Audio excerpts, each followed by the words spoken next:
In this lesson, we will answer the question, what happens when you change the dimensions of a figure using different scale factors along two dimensions? Alright, but before we can answer such a question, we need to be able to find the distance between 2 points A and B. Here's a picture of them here. The first thing you want to do is choose a point C so that you make a right triangle with the hypotenuse AB. And remember, we're looking for this distance here. Alright, notice that the length BC for my right triangle, the leg of the right triangle, one of the legs of the right triangle is going to measure 3 units in this case. 1, 2, 3 units here. And the other leg will measure 1, 2, 3, 4 units. Now, since we're after the length AB, notice that we've created a right triangle, so the Pythagorean theorem applies directly here. Remember, the Pythagorean theorem says that the sum of the squares of the legs equals the square of the hypotenuse, which is exactly this equation here. Remember, typically we call the side opposite angle C, little c, the side opposite angle A, little a, and the side opposite angle B, little b. So the Pythagorean theorem says this about this particular right triangle. But notice that the length here, B, is 3 units, and the length 4 represents the length of the length B. So we have that C squared equals 3 squared plus 4 squared. Simplifying this, 3 squared is 9, 4 squared is 16. So C squared has to be equal to 9 plus 16, which is 25. There's only one positive number that when you square it you get 25, and that is 5.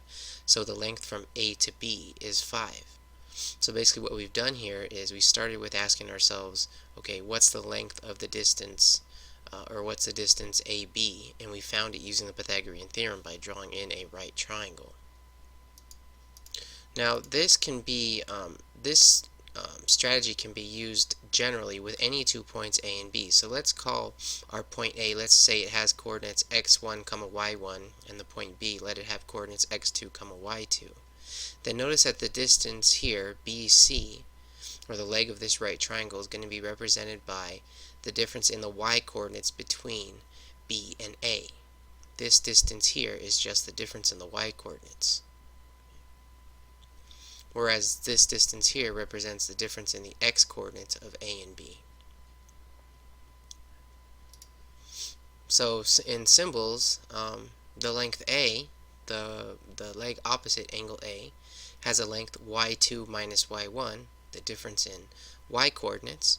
So I substitute that in for my expression for A, and I do the same thing for my expression for B. This distance here is just the difference in the x-coordinates of A and B, so I substitute that in for B. Now, I'm not after C squared, I'm actually after this length here, C, the length of the hypotenuse. Okay, so in order to find C, I need to take the square root of this expression. So this is where the distance formula comes from that you're familiar with. Okay, so on to the lesson here. Let's consider this transformation here. If you recall, this is called transformation notation. This just says that every point on my pre-image gets altered in this way, resulting in an image point. The way to find the image point given a pre-image is you multiply the x-coordinate by this factor A and the y-coordinate by this factor A as well. So notice that both the x and the y-coordinate are getting multiplied by the exact same scale factor. So this is called a uniform scaling for that reason.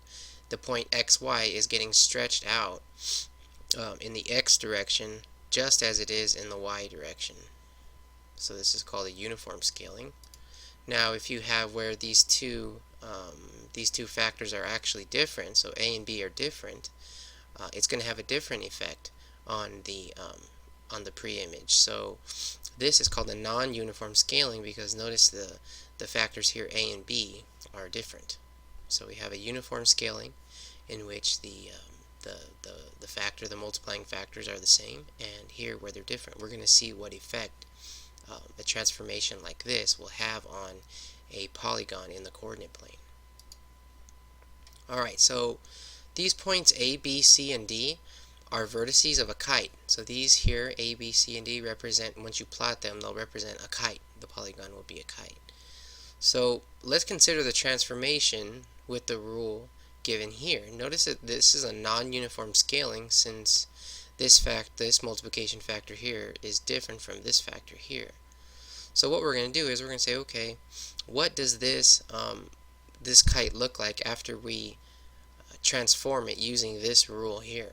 Well, the resulting points are given here. Notice that according to my rule, the x-coordinate of the pre-image is being multiplied by 3, and the y-coordinate of the pre-image is being multiplied by 2.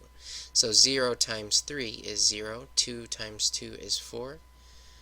To get my image point B prime, I take the pre-image x-coordinate, which is 2, multiplied by 3, the pre-image y-coordinate multiplied by 2, and I do the same thing with the other remaining points C and D to get the image points C prime and D prime.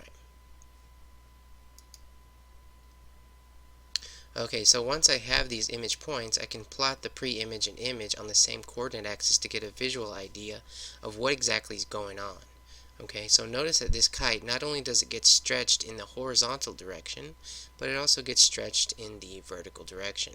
So notice that the size of this kite is changed. Not only that, but the shape has changed. So if you recall, this right here would could not be considered a similarity transformation, since the size and shape are changing. If you take a protractor, you could measure these angles. So the measure of angle A, if you were to measure, would be 90 degrees. The measure of angle B would be 101. The corresponding measure of angle A prime would be 67 degrees, so that's this angle here. So notice the relationship between the angles in the pre-image kite and the image kite after this transformation, which is a non-uniform scaling. Now, if you recall, the area of a kite is given by half the product of the lengths of its diagonals.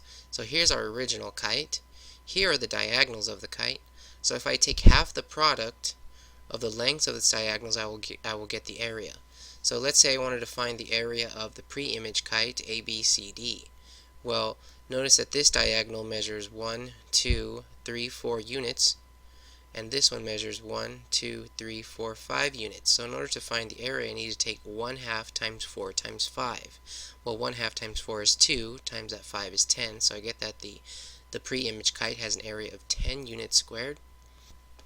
Now, if I were interested in the area of the image kite, once again, the area of any kite is given by the product of half its diagonals. So, in other words, I would take these two diagonals, multiply them together, and take half of that. So let's see what we have for the image kite.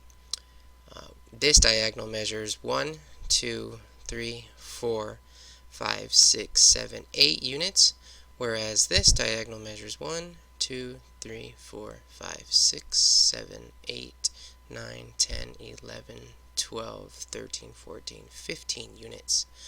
So I have 8 times 15, that would be 120, and taking half of that would be 60 units. So the area of kite A prime, B prime, C prime, D prime is 60 units squared. Notice that if I take the ratio of the two areas, it would be a ratio of 6 to 1 from the image to the pre-image.